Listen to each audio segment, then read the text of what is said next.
E é aqui que eu quero começar a partilhar consigo as principais ideias do dia de hoje. Quais são os principais estrangulamentos do crescimento de uma empresa?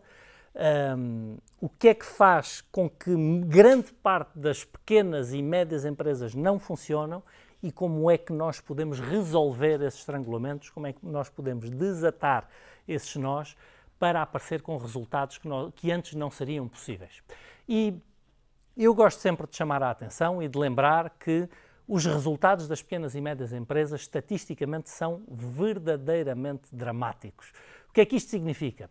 Significa que 40% das empresas que abrem no mundo todos os anos fecham no primeiro ano de atividade, não sobrevivem ao primeiro ano de atividade.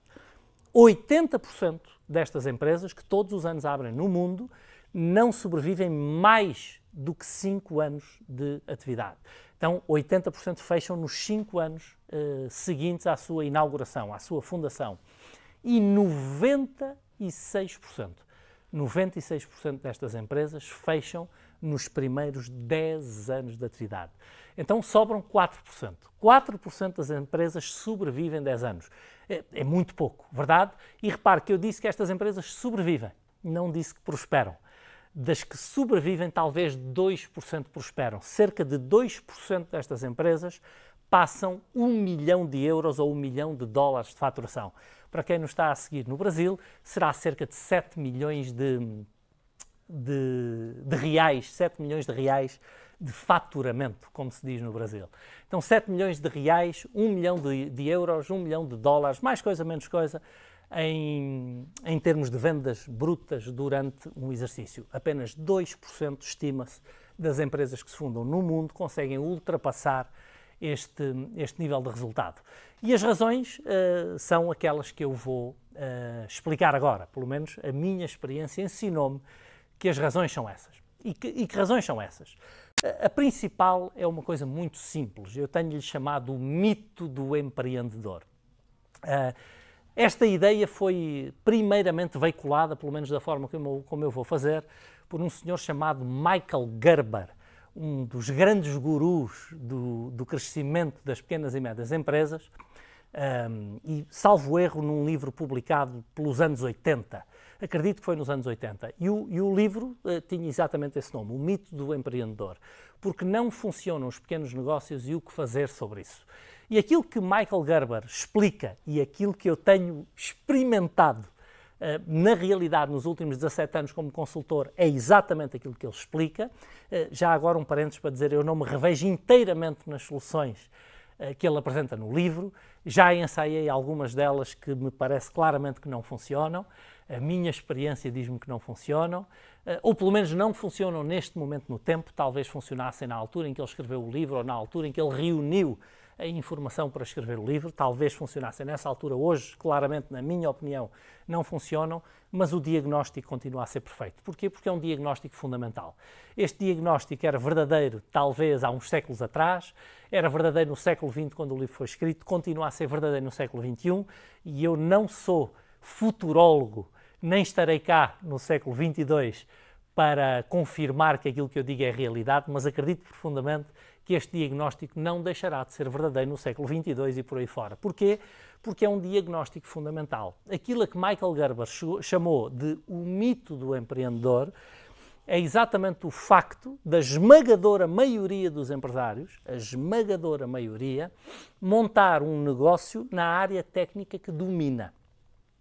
Eu lembro-me do meu grande amigo Brad Sugars, uma das pessoas com quem eu mais aprendi sobre negócios, dizer que era o maior erro que alguém poderia cometer, montar um pequeno negócio na área que domina.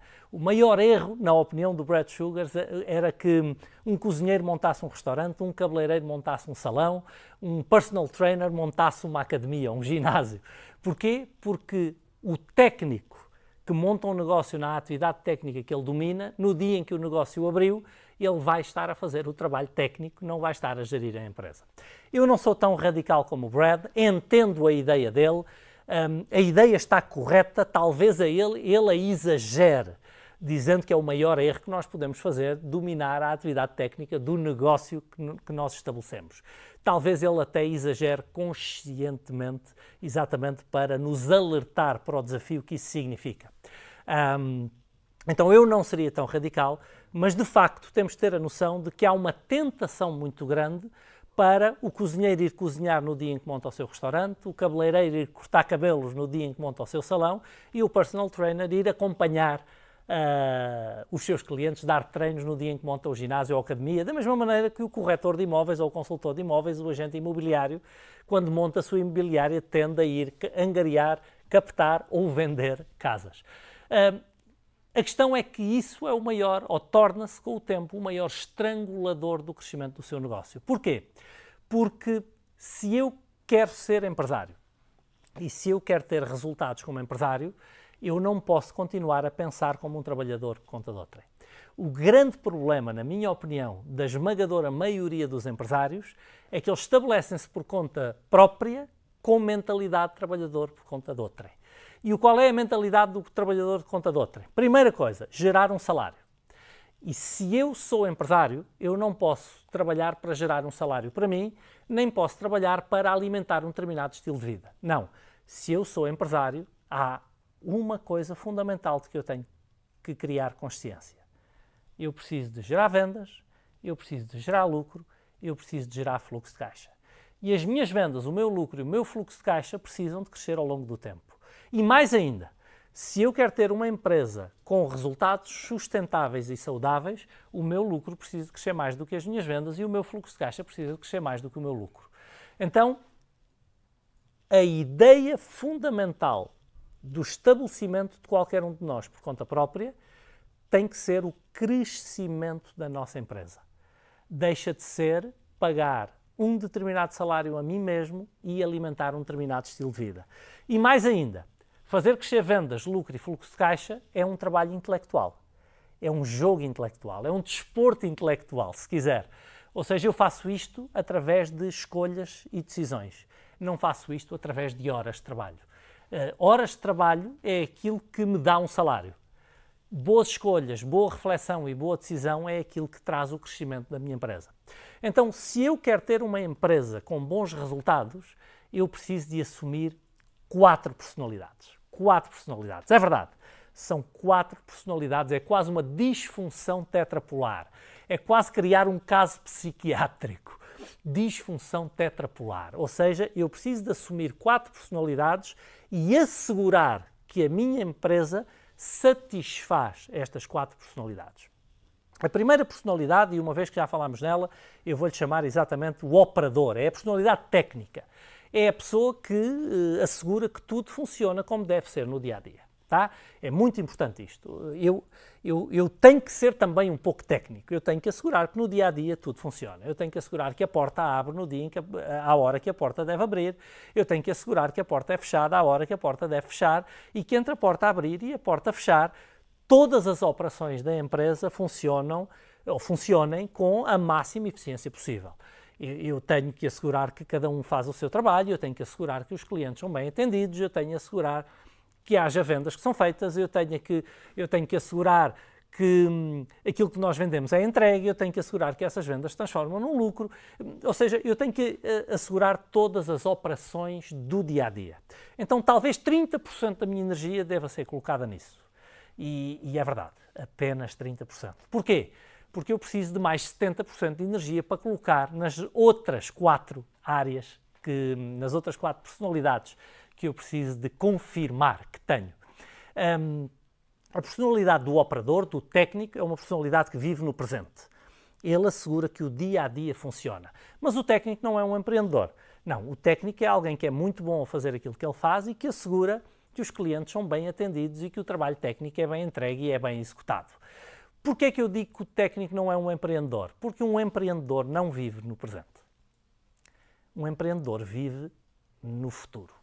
Então eu preciso de desenvolver uma personalidade minha que viva no futuro. Eu preciso de desenvolver uma personalidade minha que prepare a empresa para o tal crescimento de que eu falava há pouco.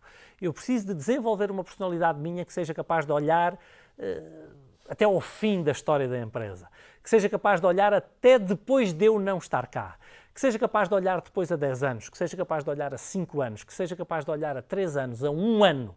Eu preciso de uma personalidade que viva no futuro. Porquê?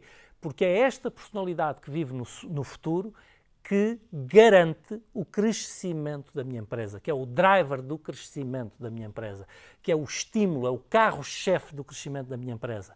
Uma empresa onde o dono, o empresário, não tenha esta personalidade empreendedora é uma empresa que não cresce, como é o caso da esmagadora maioria das empresas. Estabiliza num determinado valor de faturação, de lucro e fluxo de caixa, aquele que garante o tal salário, o tal estilo de vida com que o empresário se habitua a viver, e é uma empresa que não tem um crescimento sustentável no longo prazo. Não é isso que nós queremos numa empresa. Uma empresa precisa de crescer. A natureza quer que a empresa cresça. O universo precisa que a empresa cresça. Se eu limito o crescimento da empresa, eu acelero o óbito da empresa. Vou dizer isto outra vez. Senhor empresário, quando eu crio um teto no crescimento da minha empresa, eu assinei a certidão de óbito dessa empresa. Eu garanti que nos próximos tempos ela acabará por morrer, porque tudo o que não está a crescer está a morrer. Ela depois pode morrer devagarinho ou pode morrer rapidamente. Mas a partir do momento em que eu limitei a minha empresa no seu crescimento, eu assinei o óbito da minha empresa. Então é crítico nós termos a noção disto. Uma empresa não é para lhe pagar um salário. Uma empresa não é para lhe dar um estilo de vida. Não é para isso que serve uma empresa. Uma empresa serve para criar valor económico que se reflete em valor financeiro e que assegura um determinado crescimento no longo prazo. Então sim, eu preciso de uma personalidade sonhadora. Uma personalidade que vê aquilo que ainda não aconteceu. Uma capacidade capaz de imaginar e prever o que deve ser no futuro. Então, 30% da minha energia deve ser dedicada a viver no futuro. Então, temos uma personalidade, o operador, o técnico que vive no presente, que mete tudo em controlo, em esforço, em cansaço, em suor. Temos uma personalidade sonhadora, imaginadora, que vive no futuro e que vive a criar aquilo que deve acontecer, a ver, a antever, a prever aquilo que seria ideal acontecer no futuro. Precisamos de uma terceira personalidade que viva no passado. E quem é esta personalidade que vive no passado? Eu tendo a chamar-lhe o gestor. Esta é uma personalidade muito importante. E esta é uma personalidade mais madura que o empreendedor e que o técnico. Porquê? Porque esta é uma personalidade muitíssimo mais racional. Esta é a personalidade que vive a gerar informação sobre aquilo que aconteceu, a analisar aquilo que aconteceu, a digerir aquilo que aconteceu e a usar essa informação para tomar decisões. Então, esta personalidade gestora é uma das personalidades mais maduras que nós temos. Analisar o que aconteceu, olhar para os resultados, olhar para os indicadores, gerar números, gerar informação, refletir, escolher, decidir. É uma personalidade muitíssimo importante. Então, uma personalidade para viver no presente, uma personalidade para viver no futuro, uma personalidade para viver no passado. Eu sei, eu falei em 4 personalidades e falei que 30% era no presente, 30% era no futuro e agora vou-lhe dizer, mais 30% é no passado, porque estas são as 3 personalidades mais operacionais na sua empresa. Precisamos de uma 4ª personalidade, acredito eu, e eu tenho falado mais nesta 4ª personalidade já nos últimos anos. Eu chamo-lhe o investidor. E o investidor foi quem pôs o dinheiro para a empresa abrir. Foi quem depositou o capital social. É o dono da empresa. E que, na maior parte dos casos, este investidor é também o operador, é também o empreendedor, é também o gestor. Na maior parte dos casos, estas 4 personalidades confundem-se na mesma pessoa. Mas eu preciso de assegurar que há também esta 4ª personalidade, talvez seja 10% do meu tempo. E porquê apenas 10%? Porque esta não é uma personalidade tão operacional. Esta é uma personalidade atemporal que vê o negócio de cima, uma visão de helicóptero, se você quiser, e é uma personalidade que assegura uma coisa: a empresa produz resultados.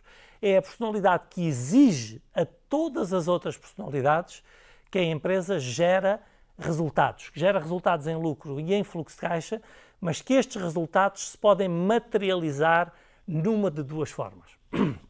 Ou que este lucro e este fluxo de caixa é reinvestido no crescimento futuro das vendas, aumentando o valor da empresa, e eu já lhe explico isto um bocadinho melhor, ou seja, que a empresa tem uma cultura de governança positiva que faz com que o seu valor aumente ao longo do tempo, porque constantemente estamos a reinvestir os lucros dos fluxos de caixa no crescimento futuro da empresa, ou que, caso não haja oportunidades de reinvestimento nas vendas e lucros futuros, que estes fluxos de caixa gerados sejam usados para remunerar o investimento, ou seja, para pagar um dividendo ao dono da empresa.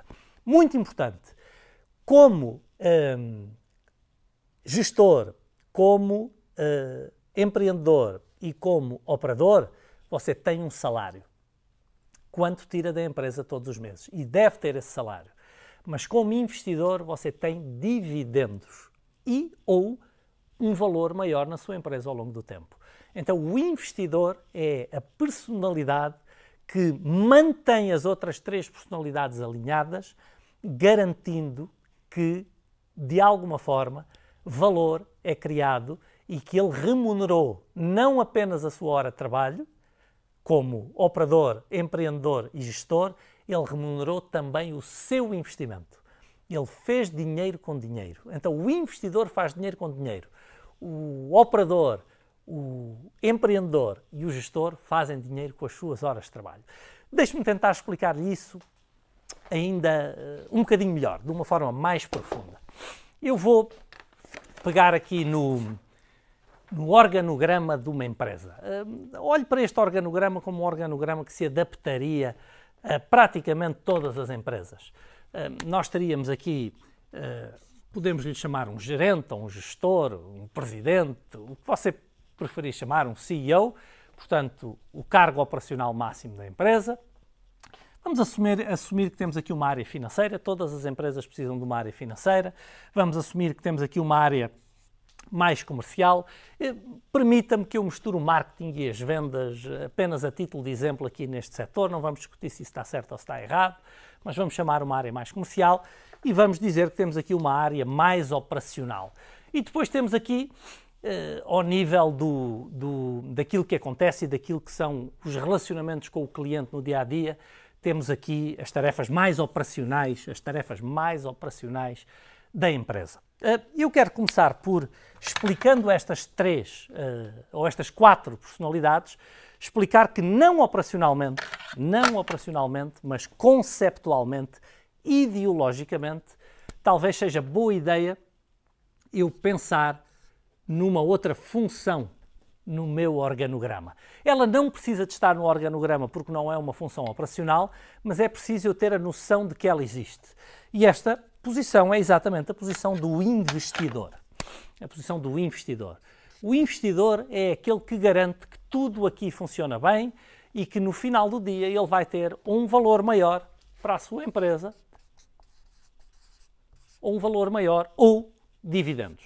A remuneração do seu investimento inicial na formação, na constituição da empresa.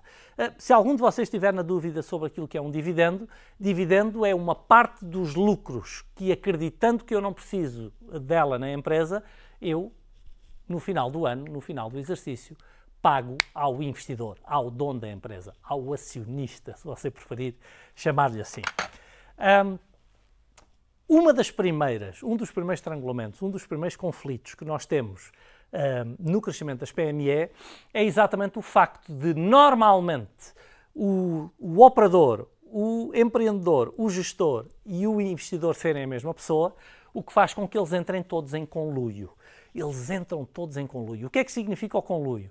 Significa que, como sou eu, como gerente da empresa, que beneficio do tal salário, do tal estilo de vida, compro um automóvel e ponho na empresa, vou de férias e ponho na empresa, vou jantar fora e ponho na empresa, eu beneficio do tal estilo de vida que a empresa me proporciona, eu esqueço-me que tenho que remunerar o investidor no final do ano. Mas como o investidor, também na maior parte dos casos sou eu próprio não exijo a mim mesmo essa remuneração. O aumento do valor, nem o pagamento dos dividendos. Então eu entro em conluio comigo mesmo. Ainda mais, Eu, como gerente, explico a mim, como investidor, que até fiz ótimas decisões do ponto de vista da gestão, porque se há poucos lucros, nós não temos que pagar tantos impostos. Uau! Se não há tantos lucros, nós não temos que pagar tantos impostos. E achamos que isto é uma coisa boa. Meu caro empresário, a razão de existência da sua empresa é a geração de um lucro. Se a sua preocupação deve ser que o lucro seja o maior possível.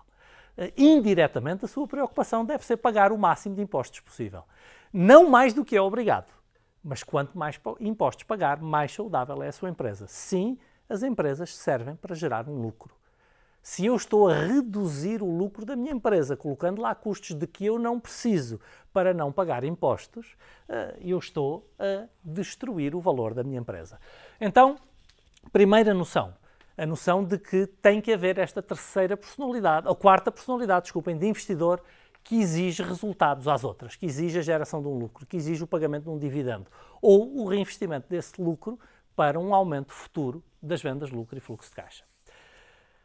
Depois, qual é o caso típico? O caso típico é que o empresário, o tal empresário técnico, o tal empresário que se esquece de fazer o trabalho de empreendedor, que se esquece de fazer o trabalho de gestor e que ainda se esquece mais, nem tem noção na maior parte das vezes do trabalho de investidor, o empresário técnico, o empresário operador, tende a vir trabalhar aqui. Mais ainda, ele tende a vir trabalhar aqui, no lado operacional, mas como é ele que cozinha, é ele que corta o cabelo, é ele que dá o treino ao cliente da academia, é ele que compra ou vende, é ele que angaria ou que vende as casas, ou seja, qual for a área técnica do seu negócio, como é ele que tem o relacionamento direto com os seus clientes, ele acaba por trabalhar também uma parte importante do tempo aqui, nas tarefas operacionais. Então, ele acaba por dedicar as suas horas de trabalho essencialmente a estes aspectos do organograma. E isso faz com que aconteça o quê? Faz com que a empresa não planeie, não há planeamento, faz com que a empresa não analise resultados, nomeadamente resultados financeiros. São raras as pequenas e médias empresas que recebem as demonstrações financeiras todos os meses e que usam essas demonstrações financeiras para perceber aquilo que está a passar e agirem sobre isso. Ou seja, esta função não é feita na esmagadora maioria das PME e depois ainda dizemos a nós mesmos que é o contabilista que a vai fazer. Marketing não é feito na esmagadora maioria das pequenas e médias empresas e quando é feito é um marketing de obrigação, é um marketing de esperança, como eu já ouvi falar um dia. E que marketing é esse? Agora que estamos a libertar algum fluxo de caixa, diz que nós temos que fazer marketing. Vamos criar um bom website, vamos criar umas brochuras, vamos pôr um outdoor, vamos pôr um MUPI e vamos esperar que os clientes cheguem por força disso. Mas não conseguimos sequer rastrear do investimento que fizemos quanto é que está a surgir. E a verdade é que não fazemos um bom trabalho de gestão de vendas também. E não fazemos porquê? Porque não apenas não estamos a planear o crescimento das vendas, como não estamos a monitorizar o número de contactos, as taxas de conversão, quantas vezes cada cliente compra por ano, qual o valor médio de cada compra. Ou seja, na esmagadora maioria das empresas não se acompanha nenhum dos indicadores sobre os quais nós podemos atuar para obter um resultado. Então, qual é o trabalho que é feito numa empresa? É este. Este trabalho aqui acaba por não ser feito na esmagadora maioria das empresas. Então, qual é o limite do crescimento da empresa? É o limite das horas de trabalho que o empresário consegue dedicar aqui. A empresa cresce enquanto nós tivermos mais horas de trabalho para a poder fazer crescer. Ou seja, nenhum nível de alavancagem. Zero alavancagem. É o meu esforço, são as minhas horas, é o meu controlo, é o meu suor que faz com que a empresa produza vendas e lucros e fluxos de caixa. Quando eu não tenho mais horas para dar, a empresa parou de crescer, estabilizou ali e eu acomodei-me à ideia de que tem que ser assim. Reparem, é crítico termos noção disto. Por isso é que grande parte dos empresários está a trabalhar 12 horas, 14 horas, às vezes 16 horas por dia. Grande parte dos empresários não tem fins de semana, grande parte dos empresários não tem férias. Porquê? Porque o funcionamento da sua empresa depende das suas horas de trabalho. Então, para fazermos crescer uma empresa, para cumprirmos o nosso papel de empresários, é absolutamente crítico que entendamos que o papel do crescimento da empresa não é assegurar estas tarefas, estas operações. estas atividades. Quando eu digo que não é apenas. O meu papel de empresário é exatamente conseguir libertar-me destas coisas e subir no organograma. Dedicar cada vez mais tempo a estas tarefas aqui e a estas tarefas aqui. Mais tempo aqui em cima, muito menos tempo aqui em baixo. Até para que o meu organograma possa crescer, eu possa executar através das outras pessoas que eu contrato para trabalhar comigo e dessa maneira a minha empresa crescer ao longo do tempo. Então é absolutamente crítico ter a noção disto. O crescimento de uma empresa passa pelo abandono do trabalho operacional, desculpem, a palavra abandono se calhar não é feliz, pela delegação do trabalho operacional, pela criação de condições para esta delegação ser efetiva, e há muito para dizer sobre isso, mas eu tenho que aprender a delegar todo o trabalho operacional para que eu possa dedicar-me ao trabalho de gestão, para que eu tenha as minhas horas de trabalho distribuídas entre trabalho de investidor, trabalho de gestor, trabalho de empreendedor e sim, um olhinho para controlar que o trabalho operacional é feito também. Então 30, 30, 30, 10. Obviamente que com o amadurecimento da nossa empresa essas tarefas vão mudando. Se eu for muito efetivo neste processo de subida, quem sabe um dia eu posso estar só aqui e ter um diretor financeiro, um diretor de marketing, um diretor de vendas, um diretor operacional, um diretor de recursos humanos, ou seja, pessoas que até, quem sabe, a nível de direção, possam já fazer um pouco do trabalho intelectual por mim também. E eu ser apenas o maestro da orquestra. Mas a libertação, a delegação do trabalho operacional é o fator mais crítico para o crescimento da empresa. Então, quase todos os empresários que me procuram, do ponto de vista de um pedido de apoio no crescimento da sua empresa, procura exatamente porque vai vendo um pouco daquilo que nós fazemos e acreditam que talvez nós possamos colaborar. E quase sempre eu lhes digo, se quer fazer crescer a sua empresa, a primeira coisa que precisa é de um plano. Né? Se está no ponto A e quer chegar ao ponto Z, a primeira coisa de que precisa é um plano. Porque é raríssimo nós encontrarmos numa empresa, numa pequena e média empresa, planos feitos, planos estruturados, planos escritos. É raríssimo. Às vezes há definição de objetivos. Os poucos empresários que me dizem, mas eu tenho um plano, quando eu vou ver o plano, não é um plano, é uma definição de objetivos. E definição de objetivos é uma parte do plano, mas o meu planeamento não se esgota na definição de objetivos. Eu tenho que sim definir objetivos, mas um planeamento é uma antecipação das atividades que eu acredito que me vão fazer atingir esses objetivos. É uma calendarização, é uma organização de recursos, é uma priorização. Não é nada de altamente complexo. Eu costumo dizer que 2 folhas A4 manuscritas são mais do que suficientes para o planeamento de uma pequena e média empresa. Portanto, não é preciso muito mais do que isso. Mas sim, isso é preciso ser executado de forma estruturada. E depois é crítico outra coisa, é que este plano preveja não apenas o crescimento das vendas, como a esmagadora maioria dos empresários tende a pensar, mas todo o ciclo do crescimento do negócio. Ou seja, quando eu identifico o tal ponto Z, o ponto para o qual eu me quero dirigir, é crítico que eu entenda que esse ponto Z não é apenas um volume de vendas. Então, vou tentar ajudar-vos aqui com um dos meus desenhos preferidos.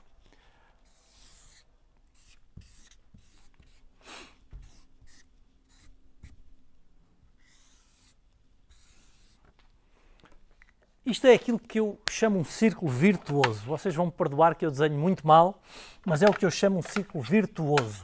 É um círculo de vários fatores que se alimentam entre si, em que um alimenta ao seguinte e o último retroalimenta ao primeiro.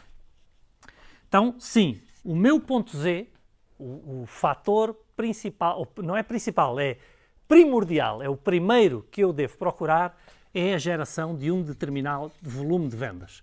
O crescimento de uma empresa começa com o crescimento das vendas dessa empresa. Mas eu não quero vendas a qualquer custo. Vendas a qualquer custo é muito fácil de obter.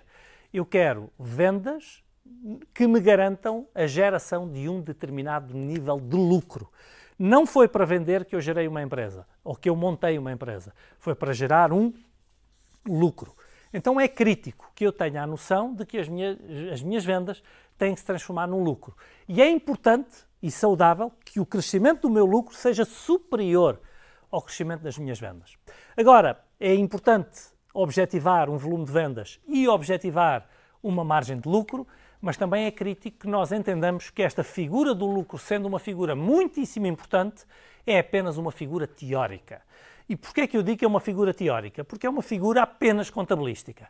O que é o lucro? É a diferença entre as faturas que eu emito a clientes meus, entre as receitas que eu reporto contabilisticamente na minha empresa e todos os custos que me são documentalmente imputados a mim. As mercadorias, as faturas sobre as mercadorias que eu compro, os salários que eu todos os meses tenho que pagar, os fornecimentos e serviços externos da empresa, os custos financeiros, as amortizações. Então, o lucro é apenas a diferença entre os documentos que eu emito e aqueles que me são emitidos a mim. E porquê é que eu digo que é apenas uma diferença documental, uma diferença contabilística e que é apenas uma teoria? Porque uma coisa são os documentos que eu emito e que me são emitidos a mim e de onde o lucro é apurado, apenas uma teoria, outra coisa é aquilo que eu preciso para pagar contas. O que é que eu estou a querer dizer? Que eu não posso pagar contas com lucros. As contas da sua empresa não podem ser pagas com lucro porque o lucro é apenas uma figura teórica. Tem que assegurar que a sua empresa transforma o seu lucro em fluxo de caixa. E tudo isto tem que estar previsto no seu planeamento, que o seu lucro se transforma em fluxo de caixa. Porquê? Porque é com fluxo de caixa que paga as contas, é com fluxo de caixa que paga as mercadorias ou as matérias-primas, é com fluxo de caixa que paga os salários, os seus colaboradores vão exigir fluxo de caixa na conta bancária como salário, não lucro, é com fluxo de caixa que paga os seus fornecimentos externos, é com fluxo de caixa que paga todos os custos da sua empresa. Mais ainda, é o seu fluxo de caixa que vai querer reinvestir no crescimento das suas vendas para que este círculo virtuoso, se torne de facto virtuoso e seja de cada vez maior dimensão, consistência e previsibilidade ao longo do tempo. Vou dizer outra vez, o que é fazer crescer uma empresa? É fazer com que este ciclo tenha cada vez maior dimensão, consistência e previsibilidade. Ou seja, é isso que significa o valor de uma empresa. A sua empresa vale na medida em que consegue que este círculo seja de maior dimensão, de maior consistência e de maior previsibilidade. Valor de uma empresa o que será? Quanto alguém pagaria por ela se dispusesse a comprá-la, mesmo que você não a queira vender. Mesmo que você não queira vender a sua empresa, deve medir quanto alguém pagaria por ela. Porquê? Porque a medição de quanto alguém pagaria por ela é exatamente o reflexo da consistência, previsibilidade e dimensão das suas vendas, lucros e fluxo de caixa futuro. E o seu papel número 1 de empresário é exatamente garantir essa dimensão, essa consistência e essa previsibilidade. Agora deixe-me chamar-lhe aqui atenção para um pequeno grande detalhe. É que se a sua empresa tiver a sustentar o seu estilo de vida através do fluxo de caixa que ela gera, se cada vez que tem fluxo de caixa vai e compra um carro melhor, se cada vez que tem fluxo de caixa vai e compra uma casa melhor, se cada vez que tem fluxo de caixa vai jantar mais vezes em restaurantes mais caros, com melhores vinhos, beber bebidas azuis com guardas e chuvas em cima, em praias paradisíacas, está a tirar todo esse dinheiro da empresa, dinheiro esse que lhe pode fazer falta no crescimento das vendas. Eu lembro-me sempre de um cliente que tivemos na Bélgica, um cliente belga, e que me dizia: Paulo, empresas do norte da Europa, empresário pobre, empresa rica. Empresas do sul da Europa, empresário rico, empresa pobre. O que ele queria dizer com isto é que no norte da Europa, o empresário entende que a sua riqueza é o valor da sua empresa, ele prefere ser de facto rico e viver uma vida um pouco mais frugal. No sul da Europa, a tendência é exatamente o contrário. A empresa é pobre, porque todos os fluxos de caixa são extraídos para alimentar um determinado estilo de vida para o empresário, mas o empresário parece rico. ele guia o seu BMW, ele passa as suas férias maravilhosas com bebidas azuis e guarda-chuvas em cima, ele passa o tempo em restaurantes, vive numa fantástica casa, muito importante, durante algum tempo. Até que um dia a maré baixa e ele é apanhado a nadar nu. Como diz Warren Buffett, é quando baixa a maré que se vê quem estava a nadar nu. Então, a escolha tem que ser entre ser de facto rico, mesmo que se viva uma vida razoavelmente frugal, pelo menos durante algum tempo, porque quando a massa crítica da riqueza é uma determinada, a partir daí eu posso de facto já começar a consumir, ou eu pareço rico durante algum tempo, mas estou a extrair essa riqueza da minha empresa e acabo por prejudicar a empresa. Então, ao nível da criação de riqueza, temos aqui opções mutuamente exclusivas. Na fase da criação, eu tenho que escolher entre criar a riqueza ou viver o estilo de vida. Depois da riqueza criada, eu posso ter as duas. Tá? É muito importante o que eu acabei de dizer, vou dizer outra vez. Enquanto eu estou no início, na fase da criação de riqueza, eu tenho uma escolha mutuamente exclusiva. Ou opto por construir de facto riqueza, ou opto por viver um estilo de vida. Se eu optar por viver um estilo de vida, ele esgota-se ao fim de alguns anos até que a maré da economia baixe. Se eu optar pela criação de riqueza, eu crio uma massa crítica inexpugnável que um dia me vai permitir ter o estilo de vida se conservando e até continuando a fazer crescer essa riqueza. Esta noção é absolutamente decisiva para qualquer empresário. Então lembre-se, precisa de determinar qual é o seu ponto A, o ponto onde está hoje, determinar qual é o ponto Z, o ponto onde quer vir a estar no futuro. Esse ponto tem que prever um volume de vendas, a geração de um lucro e de um fluxo de caixa que, reinvestido nas vendas, torna este círculo consistente, previsível e sustentável ao longo do tempo, aumentando o valor da sua empresa. Se tivermos de escolher uma medida do crescimento da sua empresa, se tivermos que escolher uma medida do sucesso da sua empresa, a medida será seguramente o valor da sua empresa. Quanto alguém pagaria por ela se a quisesse comprar. E alguns de vocês estão a pensar, porque eu já faço isto há muitos anos, eu já sei, Paulo, há coisas muito mais importantes do que isso. Há coisas muito mais importantes do que o dinheiro. E a participação social da empresa, e servir bem os clientes, e os clientes bem satisfeitos, e os colaboradores, o tal ambiente de trabalho incrível. Pessoal, todas essas coisas são absolutamente críticas, são absolutamente decisivas e, principalmente, contribuem para a criação do valor. O valor é só o reflexo de todas essas coisas. Um dos grandes enviesamentos que nós temos como empresários é exatamente acreditarmos que temos que escolher entre o resultado financeiro ou cuidar dos clientes e dos colaboradores. Vou dizer outra vez, um dos maiores enviesamentos que nós temos como empresários é quase sempre exatamente a ideia de que um resultado financeiro ou ser humano são escolhas mutuamente exclusivas. Se eu tenho uma, não posso ter a outra. E aquilo que eu tenho para lhe dizer é que não são escolhas mutuamente exclusivas, são complementares. É na medida em que eu cuido dos meus colaboradores e dos meus clientes que eu produzo resultados financeiros. O resultado financeiro é só o reflexo de tudo o resto que eu faço na empresa. Se eu não cuidar dos meus colaboradores, eles não cuidam dos meus clientes, se os clientes não tiverem cuidados, eu não tenho resultado financeiro. Então, a cultura da sua empresa, todas estas coisas vão concorrer para um maior valor financeiro.